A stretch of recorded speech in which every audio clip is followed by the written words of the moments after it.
Cap-Roig va viure dissabte un moment musical històric. Mentre YouTube anunciava que Despacito era el vídeo més reproduït del web, el seu autor, Luis Fonsi, el cantava als jardins de Cap-Roig. El compositor porto-riqueny va oferir un concert variat, tocant la guitarra en algunes cançons i movent-se amb el seu equip de ballarins en d'altres. Luis Fonsi va exhaurir les entrades un cop el festival havia començat, i és que molta gent venia per escoltar en directe la cançó de l'estiu. Venim a Luis Fonsi per la cançó Despacito.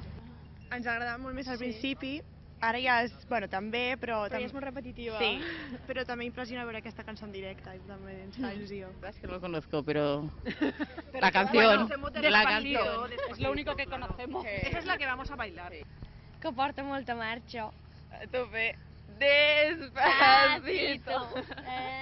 Despacito. Bueno, el Despacito ja, com va agafar les entrades encara no era famós i ara ja el tenim ja mig avorrida ja.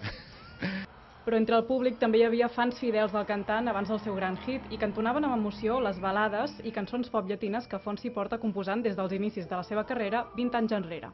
Però el moment àlgid de la nit va ser sens dubte quan va sonar Despacito, quan tot el públic va desenfundar els mòbils per gravar en directe el tema més reproduït de YouTube. Despacito, nos ha encantado el Despacito. Despacito. Muy chulo, muy chulo. Bueno, y sobre todo, tomároslo despacito. Tal va ser l'èxit del Despacito que al final del concert la va tornar a cantar, tancant així una nit musical que pocs dels seus assistents oblidaran.